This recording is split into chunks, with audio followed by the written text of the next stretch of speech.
Hello and welcome back to my channel. My name is Anne-Sophie and today I'd like to chat to you about the yarn stores I visited in New York City and Boston.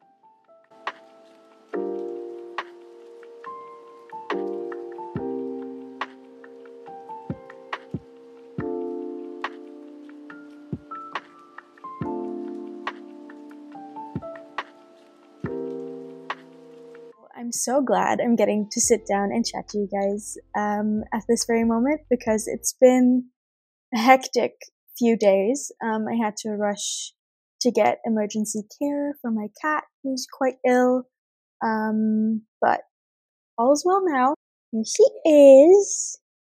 Currently she's just on my lap. So I've got my little drink. Alright, so I've got my little peach iced tea and my yarns. I hope you got a nice little drink for yourself as well and that you're knitting something exciting currently. Maybe I'll just quickly start by talking about what I'm wearing today because I haven't worn this on my podcast so far, I think. This is my April cardigan by petiteknit.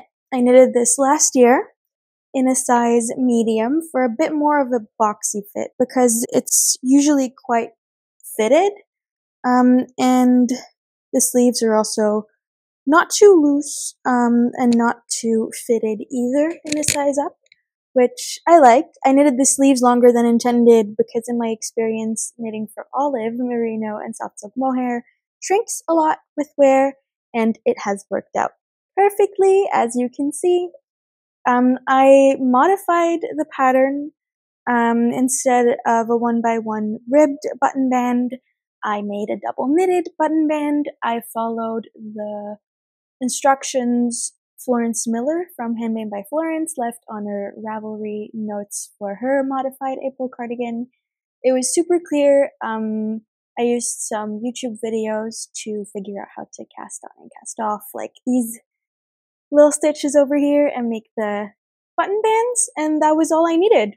And she's gorgeous. It's like a little saddle shoulder contiguous knitting situation, very similar to my Frankie Gensid that I knitted. It's nice for the weather currently because it's not too hot or not too cold in Belgium. And easy to pin my little microphone onto. My good microphone is currently unavailable because I bought it with work funds and a colleague needs it, but I'm hoping this one will do the job until I have that back. So, New York. I went to New York a while ago, like back in April, but I haven't managed to sit down and chat about it yet. It's been very, very busy, mostly because the reason I visited New York is because my partner's living there for 4 months. He's returning at the end of June, but so he's been away for a long time. I've been missing him a lot. I've been quite ill, which is annoying when you're living all by yourself all of a sudden. And well, what was nice is that I did get to visit him in April. So I'd prefer to talk about that and the fun stuff today. But yeah, so he's living in the Bronx in an apartment. And of course I stayed over there for just under 3 weeks. So I got to see a lot of the city and visit, I think, most of the yarn stores in Manhattan.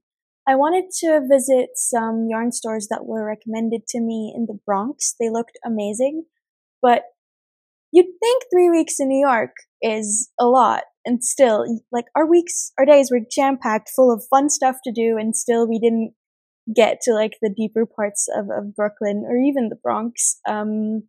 Also because we visited DC and Boston for a few days, so I'm including one yarn store that I did manage to visit in Boston. But yeah, so I think in total we visited 4 yarn stores, and I'll just go through them chronologically. So the first yarn store I visited by myself because he had something to do for work. We're both PhD students, so he was there on a research stay. And he had something to do at the university, so I went out on my own, and I thought, you know what, the weather's wonderful, so let's head out to Knitty City, which is on the west side. And so I went down there by myself, and I decided to get like a little fun thing to knit on in Central Park, which was just a short walk away from Knitty City. Knitty City is nearby the Natural History Museum, and I got to walk past there, which is really pretty and fun. We went there on a later day, on my birthday to be precise, to go see the dinosaurs and all of that fun stuff, mostly the minerals.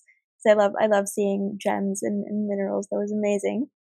But Knitty City, first time I was up by myself, I think it was like my third day in New York. I went out and I just headed straight from the subway stop to Knitty City, which was like a 1-minute walk because it stopped right on the block over there. It was the one train that I took. And it was hard to find because I'd seen videos and vlogs. I think True Lane made a vlog where she went to Knitty City. And I remember it was like a flashy orange banner and stuff, so I thought it would be hard to miss, but I missed it. I walked past it twice, so it was on the wrong side of the road. For some reason, Google Maps wasn't really clearly showing me where it was. So it's just an orange banner and a really cute store. When you enter, it's quite narrow and quite deep.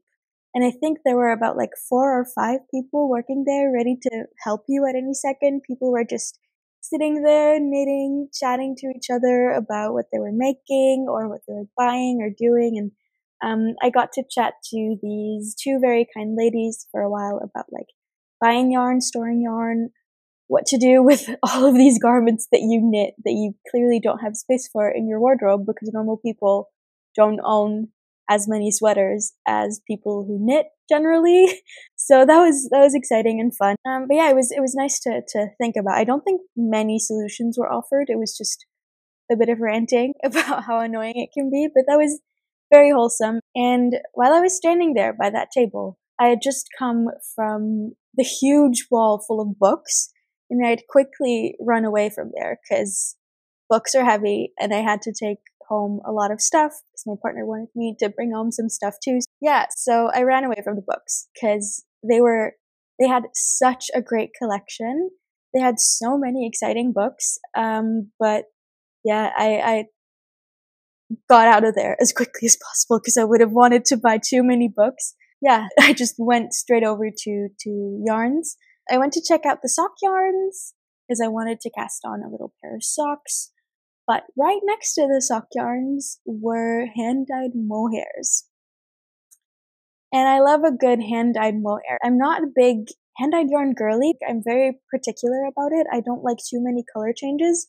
But I fell in love with like the fluff that's changing color because it just gives like this almost iridescent look to a fabric, which I just absolutely love.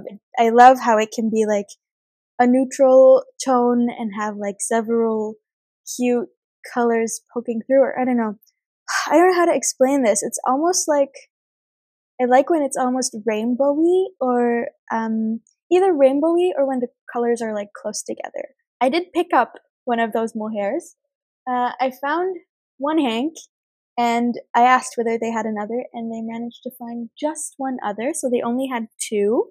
I set out some ground rules for myself. I was only allowed to buy yarns that I would not be able to get at home. I thought that would make me buy less yarn. Don't think that worked, but I'm not complaining because I'm very, very happy about my purchases. But so the mohair I got, I was saying I like it when it's one tone. This is clearly not one tone, but beautiful nonetheless. This is Murky Depths Dyeworks Mirage, which is a mohair. It's 72% kid mohair and 28% silk. You get approximately 459 yards per 50 grams. I'm going to have to calculate how many meters those are, so just for my European friends over here, I'll put that up here somewhere, how many meters that is. The color is Withered. I paid $30 for each hank, which I kind of think was a lot. Like, I actually had no way of really justifying this purchase, apart from just how in love I am with this colorway. Like, look at this. Is this not the most beautiful thing you've ever seen?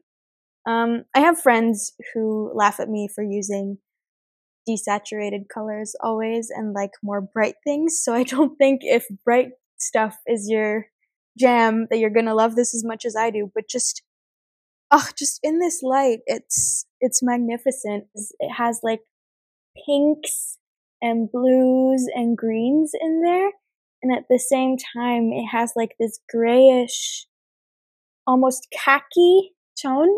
It's showing up a lot more khaki on camera. It's more of a gray in real life with like some green, and there's like even some white and peachish tones in there. I do get why they call it withered. It looks very interesting. I've never seen anything like this before, and I just instantly fell in love. If you've been following me for a while, you know that I love anything that's a dusty color. I love lilacs, I love periwinkle, blues, pinks, greens, and just anything gray. And well, this is just all of that in one. I'm so excited to see how this is going to knit up. Maybe I'll hold it with like a marzipanish colorway to really let the yarn and the colors shine. And I could make an April cardigan or something. That would be really, really cute. Or like a V-neck cropped sweater would be amazing. Murky Depths yarns, I looked them up.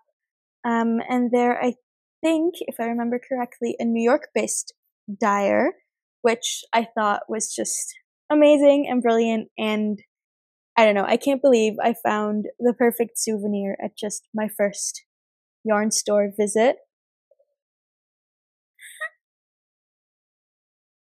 Yeah, I love it.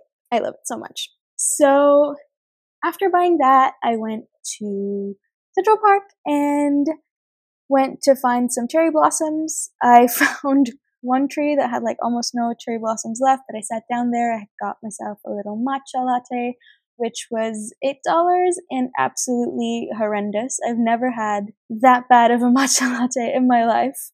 After my little solo trip around Central Park and the Upper West Side, my partner was like, you know what, we're going to start doing everything together now. My other yarn store trips were a bit less purposeful, I'd say. So I visited West Village Knit and Needle, which is in the West Village, on a day where we were just walking around there and nearby, because, I don't know, we were in the West Village a lot. I love that part of the city. I don't know, I feel like it's full of like hidden gems in terms of restaurants and bars and stores.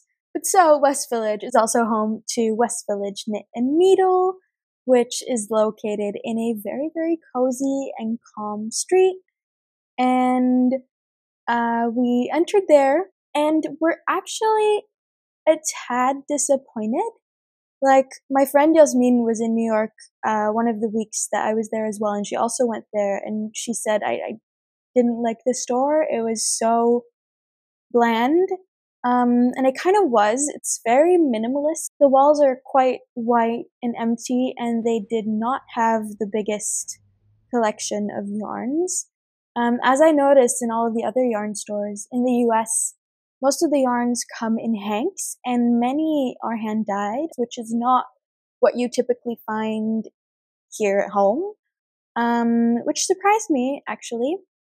But even there were not even that many hand-dyed yarns. There was a lot of Malabrigo. What I did really, really appreciate about the store was how friendly the people working there were. And in the back, they have like this little storage space, but also a huge rack full of lykke needles and fun notions. I usually order like lykke and any needle things online. So it was really nice to see like all of these tools together in person. I don't know why, it stuck with me. Even though they had limited choice, I did end up picking up this hank. I don't feel like it's not hanked up in the neatest way, but the color is stunning. Wait, it's not focusing again, is it? If I go like this, will it focus? Aha, no. Yeah, so this is a sock yarn. This is Malabrigo sock. Now I was very keen to try it. It's in the colorway 036 Pearl. I feel like the way in which it's variegated is very toned down, and it's like, it's one color, but it's still very interesting. And I thought for a sock yarn, that was just brilliant. And well, I love a desaturated grayish purple, so I mean, I don't know, I really wanted to try out the yarn. It's a, well, fingering weight sock yarn. It's 440 yards. Oh, it says 402 meters. Thanks for the conversion, Malabrigo. It's 100 grams, and it's 100% superwash merino wool. So I saw a Malabrigo sock, and I thought at first, oh, I'm going to make the loveliest socks with this. I wanted to knit Sari Nordlund's Poet socks, which I've been wanting to knit for a long time, but I'm no longer sure I will, because it doesn't have any nylon content. And I don't know how to feel about that. I'm fearing I would wear through them immediately without any nylon content. If anyone has any tips or tricks of how to circumvent that, I know I could add like a mohair and make a thick pair of winterish socks on 3mm or something, but I'm not too keen to do that. I just really want to use this yarn as is. And I'm quite disappointed that I can't turn it into socks. But yeah, I might make mittens out of it, because I have a purple coat and my purple Oslo hat, and I think some cute like lacy mittens or gloves in this color would just be stunning. And it's so soft. It's amazingly soft, and it's nice that it's superwash, because I can put it, I usually don't like superwash unless for socks, so I think an accessory would be perfect. And I can put it in the washing. I can wash it if it gets dirty, which is handy for mittens or gloves. All in all, I think it's beautiful. I think it's lovely. I'm not regretting this purchase, but yeah, I don't like how it doesn't have any nylon. But it'll be an exciting experiment. And it's good to know for in the future that if something says sock, it doesn't necessarily have nylon content, which I noticed afterwards is the case with a lot of sock yarns in the US. Someone knows what's up with that, let me know, because why would you do that? Like, it makes zero sense to me why you would not put any nylon content in a sock yarn. Yeah, someone explain this to me, please. Yeah, that's all for my visit to West Village Knit and Needle. Oh no, I have something else to say about West Village Knit and Needle. My partner and I went outside and stumbled across the cutest cafe on the other side of the road, like diagonally across from West Village Knit and Needle. I don't remember what it's called exactly, but I'll look it up on Google Maps and post it here. But so we walked past it and we just went like, oh, what is this? This looks fun. And it looked so cute and so awesome. It was just this cozy tea place. They did not have a lot of seating, so we were very lucky that there were like a few bar seats that were free. You're only allowed to sit there for like, they had like a half an hour limit, which makes sense if they don't have a lot of seating. And it was the most narrow little place. All of the walls were like filled with stunning knickknacks or antique like decoration, tea and coffee thingies that you could buy, like tumblers and teapots and all that jazz.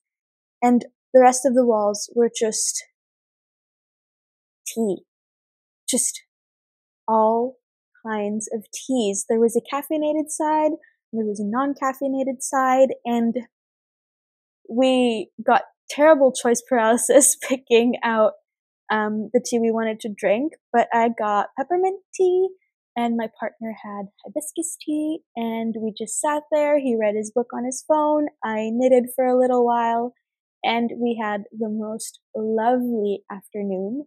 Like, if you want to escape from the hustle and bustle of the city, just go over there, because I couldn't recommend it enough. Visiting the yarn store and then going to sit there, sip some delicious tea with lovely calm music and a knit.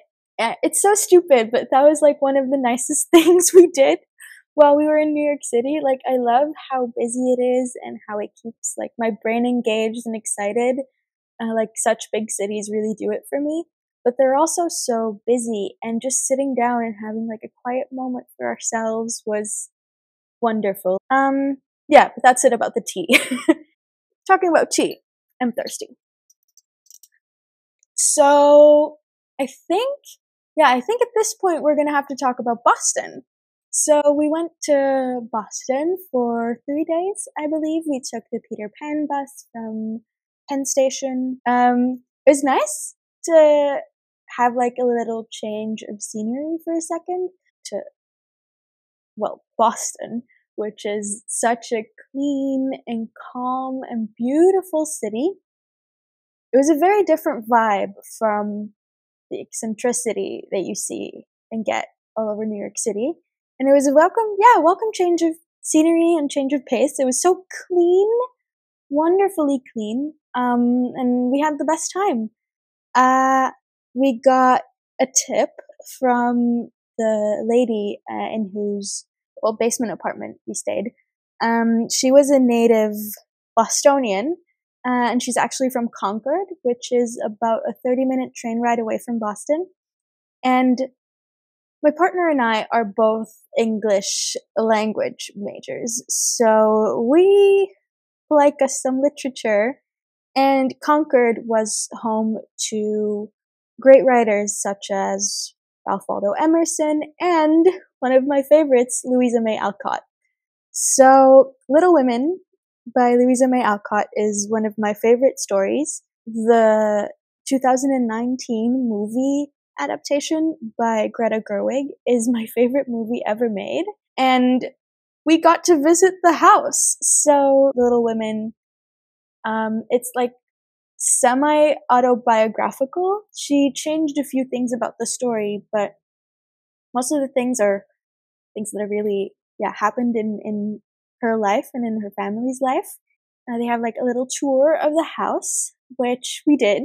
You're not allowed to take any videos or photographs while touring the house. This sweet, sweet lady named Nancy showed us around. She was the most charismatic, sympathetic, sweetest lady I've ever met in my life. She was so excited and enthusiastic, and I just felt so safe expressing like my joy while walking around there and asking questions. And it was such a loving, warm lady, and I felt like it suited the vibe of just the house and the family and the history and just their story very well. So they show you around the entire house, and it made me realize that Greta Gerwig basically, I thought she'd filmed in the house, which apparently she did for a little bit. So apparently they built like a second version of the house somewhere further along in the fields in Concord, which I thought was a fun fact. But I'll stop yapping about the Little Women house, the Orchard house, and start yapping about the yarn store in Boston. So I reached out to Amy from Knits because I remembered her mentioning that she was from the Boston area, or at least lived in the Boston area. And I asked her, like, oh, are there any yarn stores that are really worth visiting when you're in Boston? And she recommended the Boston Fiber Company, which my partner and I visited. It was in the south of Boston, which was a bit less cozy and a bit less clean than the rest of the city, and not necessarily picturesque or anything, but it wasn't too far away from the center, and it wasn't too much of a walk. I mean, it wasn't the nicest walk, so I think we made a joke about how this better be a good yarn store, so it could have been worth like the walk over there. But oh wow, it was such a nice place. It's a very big and roomy store, which is very different from the stores in New York City, and they had so much yarn. It was just walls full of yarn and like a cute sofa in the middle and tables full of trinkets and stitch markers and notions in the middle. And I was thoroughly overwhelmed by all of the yarn options over there until my partner showed me this. If anyone ever asks me what my favorite color is, I'm just gonna show them this hank. I love it. This is so, so beautiful. And it really popped out. I mean, the yarns were very bright and colorful, but this was just, it's really not picking up quite well on camera either because it's way more purple in real life. Like I'm seeing, like next to this, it looks quite blue on camera, but in real life, it matches the purple a lot more. It's like the truest periwinkle I've ever seen. Like I had no doubts about purchasing this. This is Quince & Co. Phoebe yarn. It's 100% extra fine American merino. It's a DK weight. It's 301 yards or 275 meters per 100 grams. And it's grown, spun, and dyed in the USA. So just the perfect souvenir. I think I'm going to make like the most beautiful hat out of this. Or, I mean, I have 100 grams. No, I can't make a slip over with that. I'm gonna make something cute. I probably won't use this for a while. I'll just have it sit there in my yarn cabinet being beautiful. But this hank just brings me so much joy. I absolutely adore it. And thank you to my partner for picking it out with me. Because I saw another one in like an almondy colorway, also Quince & Co. yarn. But my partner really said, no. Look at this one. And he was so right. I also saw this cute tote bag. I haven't really used it because I wanted to show it off in like its pristine state. But it's like a little kitty playing with a ball of yarn. It feels like great quality. It wasn't expensive at all. I don't remember what I paid. I'm sorry. But I just couldn't help myself and I just immediately got this. And it's going to be very amazing to like take to the knitting club with me to hold my projects because all of my knitting club friends are cat people and we love knitting and cats and it's like just, I don't know. It's just a cute tote bag. I don't know what I'm yapping about. I think that's it for the Boston Fiber Company. Yeah, just wonderful store. Like strong recommend if you're ever in the Boston area to check it out. Once we were back in New York, I forced my partner to go to the East Village with me because one of my Instagram mutuals, Yen, recommended downtown yarns. And I don't remember exactly what she said, but it was something like, oh, it's like a very hole-in-the-wall store and you could walk right past it if you didn't know it was there. And it's a bit weird, but it's like a whole wall full of yarn and they have all this Noro. And she just sounded so excited that I said, we must go there.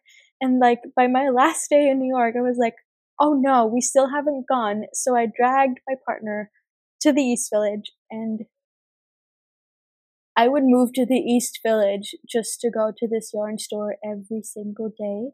That is how much I loved it. It was a dream, truly a dream. Like you would have missed it if you walked past it completely. Yen was so right. It's like a turquoise store and you have to knock or ring a bell to be let in and they disinfect your hands with like the nicest, I think it was like a grapefruit scented hand disinfectant. Like it was so hygienic, it was so nice, and they were so sweet about like spraying it onto your hands. It was the most adorable thing. And you enter and you're just met with like a very narrow, like I've been talking about narrow stores. The other stores were not narrow compared to this one.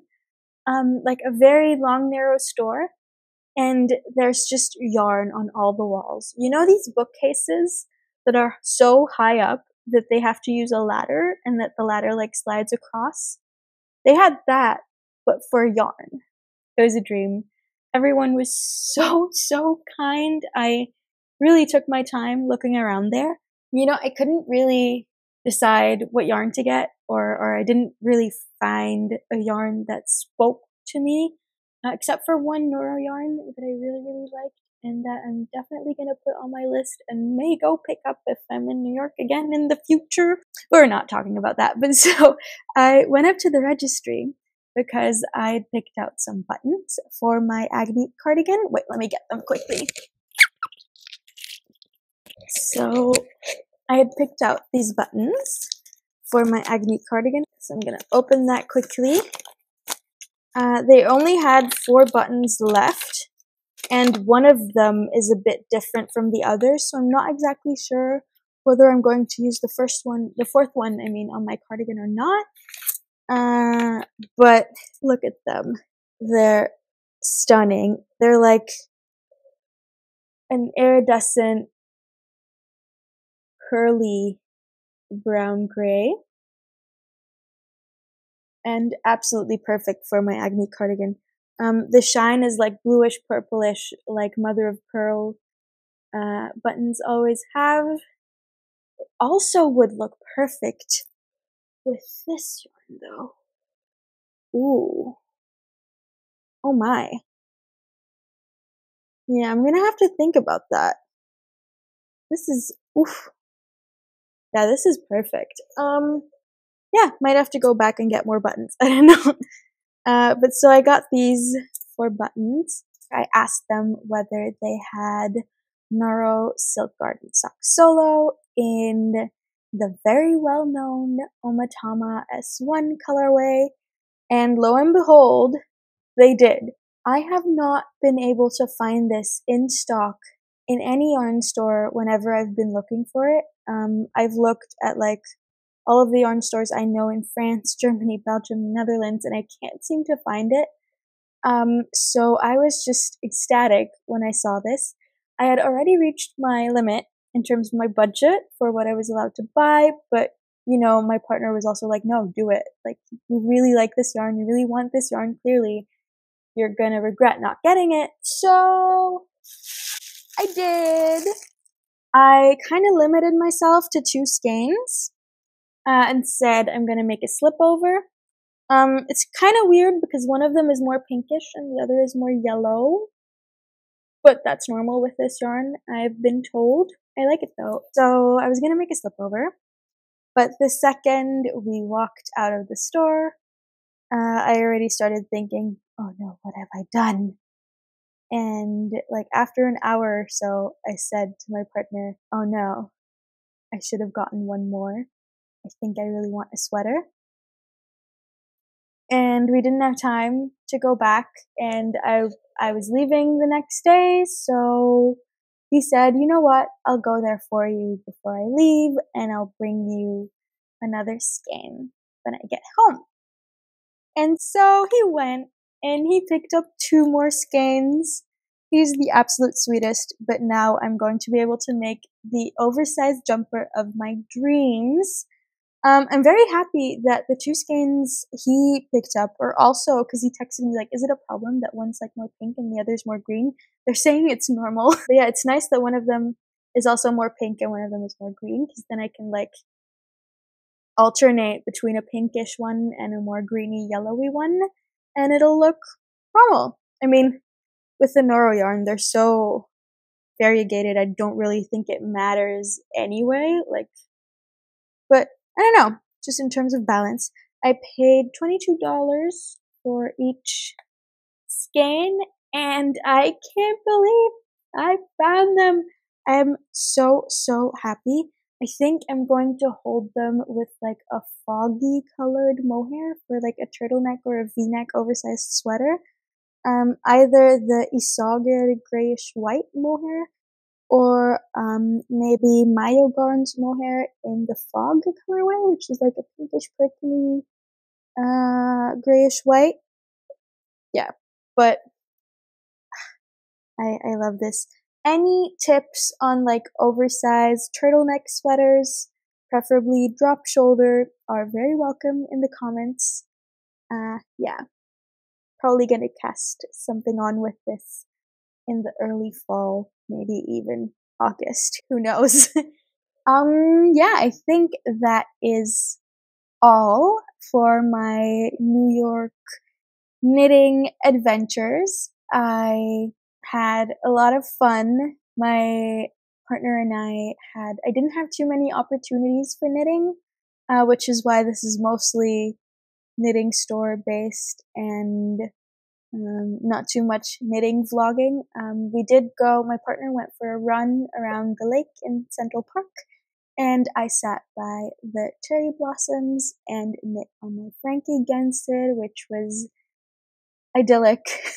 And I would love to do that every day for the rest of my life. It was wonderful.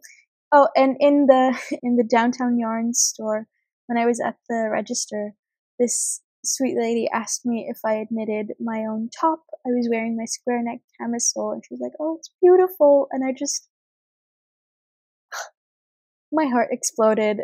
Those are just the best kinds of comments, and especially from fellow knitters. It's like a pure stamp of approval or something. Yeah, I don't know. I had so much fun.